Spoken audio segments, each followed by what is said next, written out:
Ever, like, catch yourself people watching, just sitting at a cafe or something, or even just looking out your window, and you start making up whole stories about these people you've never even met. Oh, totally. I think we all do that. It's like this weird human thing, right? Right. But, like, imagine that feeling, that curiosity, but it's like magnified, blown up on this huge screen.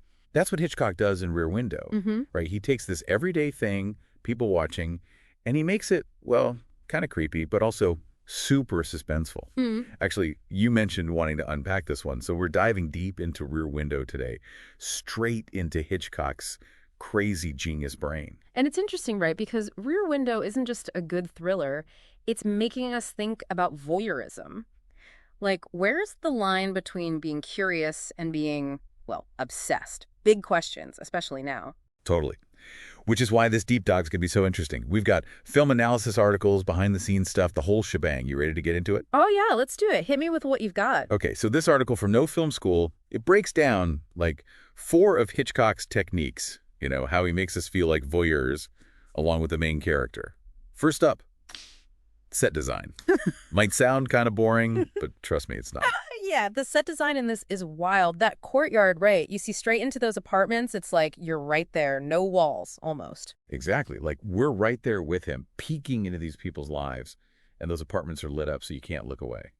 And speaking of being right there, the article talks about how Hitchcock uses camera movement, too. Think about those slow, smooth pans across the courtyard. It's like how we look around when we're curious about something, right? Totally. He's connecting our view, the audience's view, with what L.B. Jeffries, the main character, sees.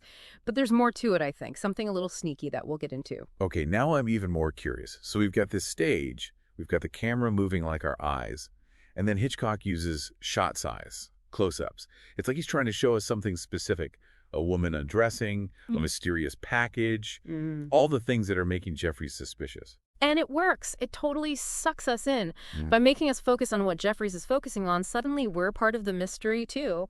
We see the world through his eyes, even start thinking like him. Right. He's basically going, see that? Could you see that? Okay, last trick up his sleeve, and this is where it gets kind of meta editing. He uses something called the Kuleshov effect. Sounds complicated, but It's actually pretty simple. The Kuleshov effect is just how our brains work, yeah. We see 2 images, one after the other, and we automatically connect them even if they're not really related. Okay, like that part where we start to suspect Thorwald, the neighbor. We see him arguing with his wife, then packing a big trunk, then cleaning a saw. I mean, each thing on its own, not a big deal, maybe. But put them all together, boom, our brains make the connection. He's up to something bad. Hitchcock's not telling us what to think exactly, but he's leading us there, making us part of that suspicion, just like Jeffries. It's crazy how these, like, subtle little things can mess with your head when you're watching.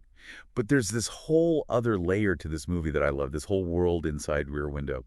It feels so real, those apartments, that courtyard. It's crazy to think they built all that on a soundstage. It's true. Every single thing you see in that apartment, in that courtyard, even the city in the background, all fake. The Wikipedia and Britannica pages for this movie, they both talk about how insane that set was. I mean, it was the biggest one Paramount had ever built. That blows my mind. You Yep. would never know from watching it. It's such a technical, I don't know, achievement. And it shows you how much Hitchcock was in control, Like we were saying, how the camera moves, like our eyes. Well, by building that whole world, he didn't have to stop filming.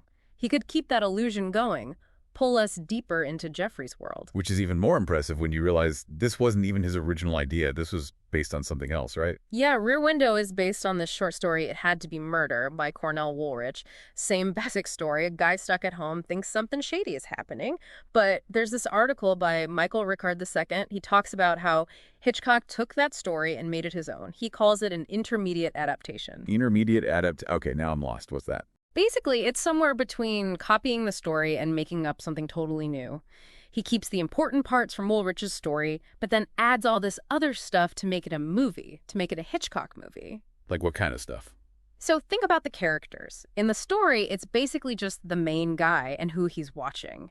But Hitchcock adds all these other people, the neighbors. They've got their own little stories, their own dramas, which makes it about more than just a murder, right? Plus, he throws in this whole romance angle with Grace Kelly, which, let's be real, adds some serious star power. He turns this simple thriller into something much deeper. Totally. It's like those neighbors and their problems. They're like reflections of what's going on inside Jeffrey's head. Speaking of, can we talk about Jimmy Stewart for a second? I mean, Jimmy Stewart playing a voyeur. Roger Ebert had some thoughts on that in his review. Right. It's not really the Jimmy Stewart we're used to.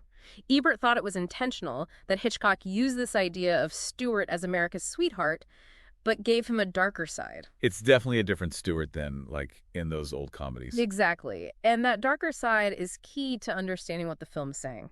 Jeffries is trapped, physically, because of his leg, but also mentally. He's stuck watching, obsessed. And then we're trapped right along with him, drawn into his world. It's like meta, you know? Yeah. Ebert even compares it to watching a movie. Yeah. We choose to sit in dark and watch these fictional people. Right. And here's the other thing Ebert points out. Jeffries doesn't do anything. He's not a typical hero. He just watches. Which, again, is kind of like us watching a movie. Wow. He really is like us in a lot of ways. But going back to Lisa for a sec, she's not just there to look pretty. Ebert had a really interesting take on her role. What did you think about her? Well, Ebert talks about this one shot where it's a close-up of Lisa, and she's about to kiss Jeffries. He says how her face, framed by the apartment window, it fills the whole screen.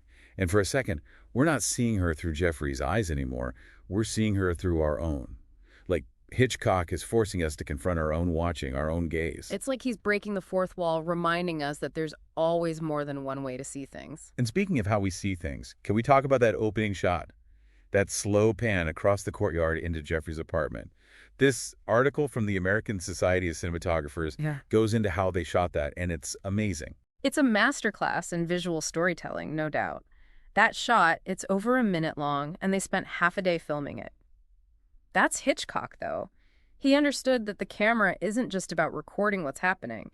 It's about making us feel something, putting us right there in Jeffries' head. Yeah, and the details. Oh my God, the details, like the rain. The ASC article mentions they actually built a drainage system on set because they had so much water. Yeah. And the sound in Rear Window, Hitchcock was a genius with that stuff. Total sound design master. We're not just hearing music, we're hearing bits of conversations from those apartments, people laughing, even arguments. It's like we're eavesdropping right along with Jeffries. That's crazy effective, pulls you right in.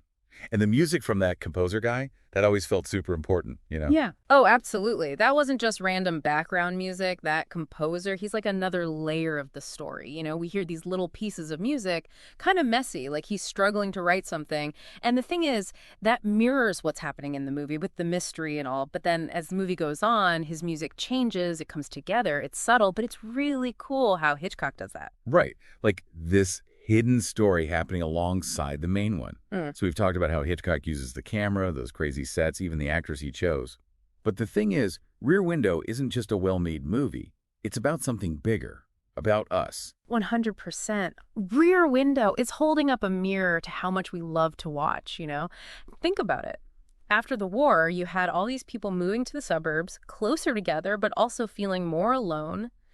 They wanted to connect, but they were also scared, so they watched each other. And isn't that more true than ever with social media and reality TV and everything? We're all voyeurs now. It's true. It's like we create these little windows into our lives online, these perfect versions of ourselves.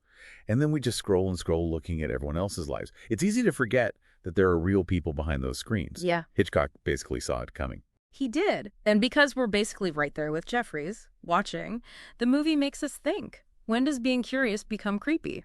Just because we're looking through a window, a screen, does that mean we don't have to think about what we're doing? Hitchcock doesn't answer that, though, does he? He makes us figure it out. Exactly. That's why it's still so interesting to watch all these years later. Yeah. So yeah, next time you're watching a movie or even just scrolling through your phone, remember Rear Window. Remember L.B. Jeffries. Are you just watching? Or is there something more going on?